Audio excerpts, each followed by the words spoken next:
हिंदी में यूपीएससी की तैयारी से संबंधित प्रोग्राम्स को देखने के लिए सब्सक्राइब करें स्टडी IQ IAS हिंदी। नमस्कार, बहुत बहुत स्वागत है आप सभी का स्टडी IQ IAS हिंदी में। मेरा नाम है अतुल जैन। भारत में राजशाही गए हुए, यानी कि राजा महाराजाओं का जो राज था, आधिपत्य था, जो उनकी शक्तियां होती थी, उनको गए हुए अब तो बहुत समय हो गया है। स्वतंत्र होते ही भारत ने जमींदारी उन्मूलन किया और जो राजा महाराजा थे और उनका जो शासन चलता था उसको समाप्त किया। हम एक लोकतांत्रिक देश बने। लेकिन अब भी भारत के बहुत सारे शहरों में, बहुत सारे क्षेत्रों में, जहां पर जो पुराने जमाने में किसी राजा की रियासत होते थे, वहां पर उनका खानदान है और उनके खानदान के पास अक्सर काफी संपत्ति है। उनके खानदान के पास जो है वो अभी भी उस राजघराने के वंशज माने जाते हैं और आमतौर पर देखा जाता है कि वहां के स्थानीय क्षेत्रों में उनका सम्मान भी होता है, ठीक है, और उनका एक सम्मान भी होता है, उनकी इज्जत की जाती है। और इनमें से बहुत सारे बहुत सारे राजा जो थे, भूतपूर्व राजा, वो अब राजनीति में भी उतर चुके हैं। वो राजा महाराजा से अब मंत्री, सांसद, विधायक इत्यादि भी बन चुके हैं। यह सब मैं आपको इसलिए बता रहा हूं क्योंकि पिछले दिनों उदयपुर में एक बड़ी अद्भुत घटना देखने को मिली, जहां पर एक राजा जो थे उदयपुर के, उनकी मृत्यु हो गई। उनकी मृत्यु के बाद 10 नवंबर को उनकी मृत्यु हुई, तो उनकी मृत्यु के बाद उनके पुत्र का राज्याभिषेक किया गया। उनके पुत्र जो हैं वो एक विधायक भी है, इस बात को याद रखिएगा। तो उनका राज्याभिषेक किया गया और उनके राज्याभिषेक के बाद राजगद्दी का असली उत्तराधिकारी कौन होगा, इसको लेकर इतना विवाद हो गया कि उनके समर्थकों में मारपीट की घटनाएं हो गई और पत्थरबाजी हो गई और प्रशासन को वहां पर बल का प्रयोग करना पड़ा, पुलिस इत्यादि लगानी पड़ी। यह पूरा मामला क्या है, इसके बारे में आपको समझाऊंगा। यह सब महाराणा प्रताप, जो भारत के बहुत ही प्रतापी राजा थे, उनके वंशजों के बीच में यह सब हुआ है। इस घटना के बारे में आपको अगले 5 मिनट में समझा दूंगा। लेकिन उसके पहले आपको बता दूं कि भाई, अगर आप स्टडी IQ IAS हिंदी की 18 किताबों का सेट खरीदना चाहते हैं तो आपको AJ लाइव कोड लगाकर ये किताबें मिल जाएंगी। इन किताबों को आप ले लेंगे तो आपको कोई भी स्टैंडर्ड किताब इत्यादि खरीदने की आवश्यकता नहीं मिलेगी। देश की सबसे अच्छी किताबें हैं, हर साल अपडेट होती हैं, तो आप जो है ऐसी किताबों से जुड़िए जो आपको एक सही और एक बहुत ही इंटरेस्टिंग ज्ञान प्रदान करें। अगर आप NCERT पढ़ना चाहते हैं और NCERT की टेक्स्ट बुक्स पढ़ते हैं, उनसे आपको समझ में नहीं आता कि भाई कैसे पढ़ा जाए, क्या पढ़ा जाए, तो बेहतर यह है कि आप हमारी 5 NCERT पुस्तकों का सेट जो है वो आप खरीद सकते हैं। AJ लाइव कोड लगाकर आपको यह सेट भी मिल जाएगा और इसके जरिए आपको क्या मिलेगा कि भाई आप ये 5 NCERT किताबें पढ़ लेंगे तो NCERT में जो कुछ भी काम का है वो आपको यहां पर प्राप्त हो जाएगा और कुछ आपको नहीं खरीदना पड़ेगा। तो आज ही आप AJ लाइव कोड लगाकर इसको भी ले सकते हैं। चलिए, तो अब ये जो पूरी उदयपुर की कहानी है, ये कौन लोग हैं? ये जो भारत के बहुत ही जाने माने प्रतापी राजा थे, महाराणा प्रताप के वंशजों की ये कहानी है, जो कि मेवाड़ के राजा हैं, ठीक है।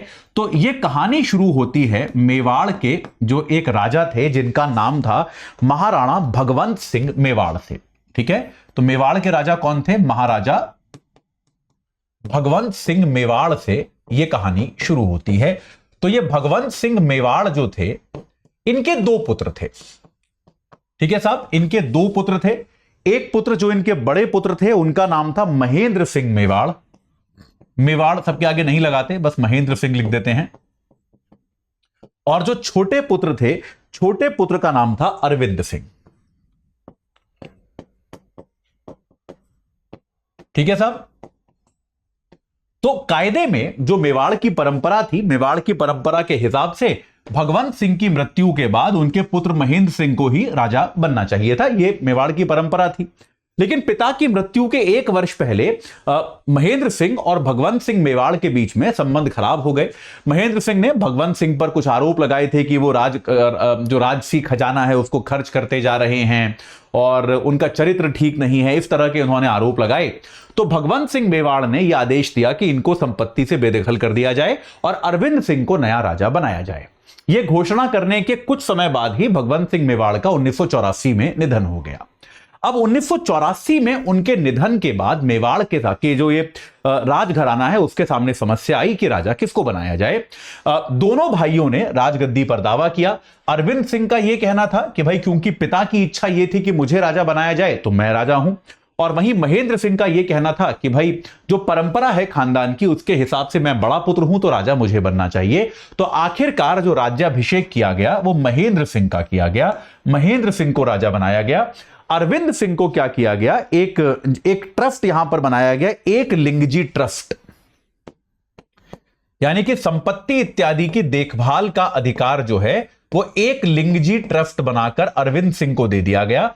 और अरविंद सिंह जो है, हालांकि वो पैरेलली दोनों भाइयों में संबंध खराब रहे, अरविंद सिंह हमेशा क्लेम करते रहे कि वास्तविक मेवाड़ का राजा उनको ही बनना चाहिए, वही मेवाड़ के वास्तविक राजा हैं। तो 1984 से यही प्रक्रिया चली आ रही थी। अब 40 वर्ष बाद 2024 में महेंद्र सिंह जी का भी देहांत हो गया, उनकी भी पिछले दिनों मृत्यु हो गई।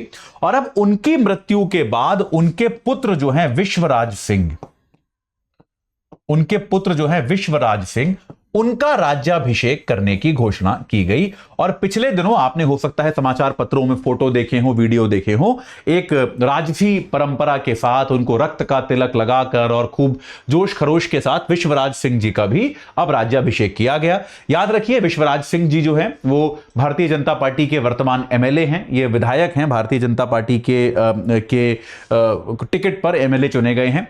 तो विश्वराज सिंह जो है वो अब मेवाड़ के राजा चुने गए। और इसके बाद राज्याभिषेक के बाद उन्होंने क्या कहा, उन्होंने कहा कि भाई हम अपने महल का दौरा करेंगे और एक इनका एक परंपरागत जो एक लिंगनाथ का मंदिर है, इन्होंने कहा कि भाई एक तो हम अपना जो सिटी पैलेस है वहां जाएंगे, जो उदयपुर का सिटी पैलेस है वहां जाएंगे, और एक लिंगनाथ का जो मंदिर है ये, और सिटी पैलेस। अगर आप उदयपुर कभी घूमने गए हैं तो सिटी पैलेस में बहुत ज्यादा टूरिस्ट आते हैं, मैं गया हूं, सिटी पैलेस बहुत ही खूबसूरत है, पर्यटक उसको देखने आते हैं, ठीक है। तो इन्होंने कहा कि इन दोनों जगहों का ये दौरा करना चाहेंगे क्योंकि अब ये इस क्षेत्र के राजा हैं।